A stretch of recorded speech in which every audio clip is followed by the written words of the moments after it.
ৰাভাংছ স্বায়ত্তশাসিত পৰিষদৰ 2023-24 বিত্তবৰ্ষৰ জৰিয়তে পশুপালনৰ বিভাগৰ পৰা আমি ইতিমধ্যে ৰাভাংছ এলেকাৰ গোৱালপাৰা জিলাৰ আমি 7টা আত্মসহায়ক গোটক তেখেতসকলক গৰু, ছাগলী আৰু গাহৰি পালনৰ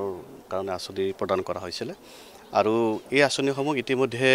তেখেতসকললৈকে যিখিনি ফাৰ্মৰ যিখিনি ব্যৱস্থা ঘৰৰ যিখিনি ব্যৱস্থা সেইখিনি সম্পূৰ্ণ হৈছে আৰু পোৱালিসমূহ দিয়াৰ আগতে আমি প্ৰশিক্ষণৰ ব্যৱস্থাটো 2023-24 বিত্তবৰ্ষৰ পৰা বিভাগটো চলোৱাৰ পিছত প্ৰশিক্ষণটো দি থকা হৈছে আৰু প্ৰশিক্ষণটো দিয়াৰ এটাই কাৰণ হ'ল কি যে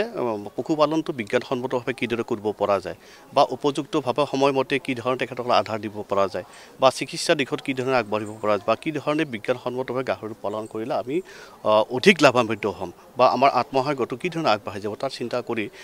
গাহৰিসমূহ বা পোৱালিসমূহ দিয়াৰ আগত প্ৰশিক্ষণ দিয়াৰ ব্যৱস্থাটো আমি প্ৰতি বছৰে কৰি আহিছোঁ আৰু তদ্ৰুপ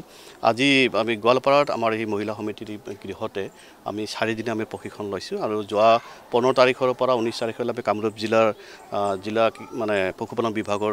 সহযোগত ৰাভাংছ স্বায়ত্তশাসিত পৰিষদৰ উদ্যোগত তাত ইতিমধ্যে এই প্ৰশিক্ষণ দি সমাপ্ত আমি কৰিছোঁ আৰু আজিৰ তাৰিখত গোৱালপাৰাৰ এই 7টা আত্মসহায়ক গোটৰ সদস্যসকলক আমি প্ৰশিক্ষণটো দিয়াৰ ব্যৱস্থা আমি আশা ৰাখিম যে ৰাভাংছ স্বায়ত্তশাসিত পৰিষদৰ এলেকাত বহু আত্মসহায়ক গোট আছে বা বহু মানে পশুপালনৰ লগত জড়িত হোৱা বহুত ব্যক্তি আছে তেখেতসকলক যদি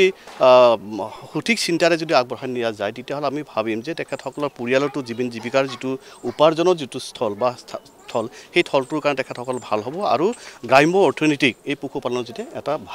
এটা শক্তিশালী ৰূপত আগবাঢ়ি যাবৰ কাৰণে সুবিধা হ'ব তাৰ প্ৰতি লক্ষ্য ৰাখি এই আঁচনিসমূহ প্ৰদান কৰি থকা হৈছে ডেফিনেটলি এইটোতো হ'বই আৰু এতিয়া চাওক এতিয়া ভাৰত চৰকাৰ অসম চৰকাৰে এই বিভাগবিলাকৰ জৰিয়তে তেখেতসকলৰ বহুত ডিপাৰ্টমেণ্ট আঁচনি আছে কিন্তু আজিৰ তাৰিখত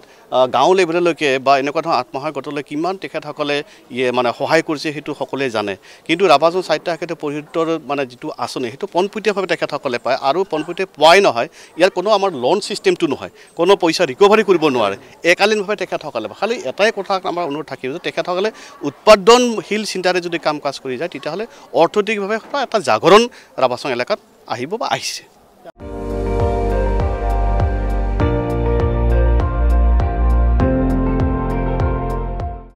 আপুনি চাই আছে ND24 সৰ্বশ্ৰেষ্ঠ নহয় সৰ্বোত্তমৰ দৌৰা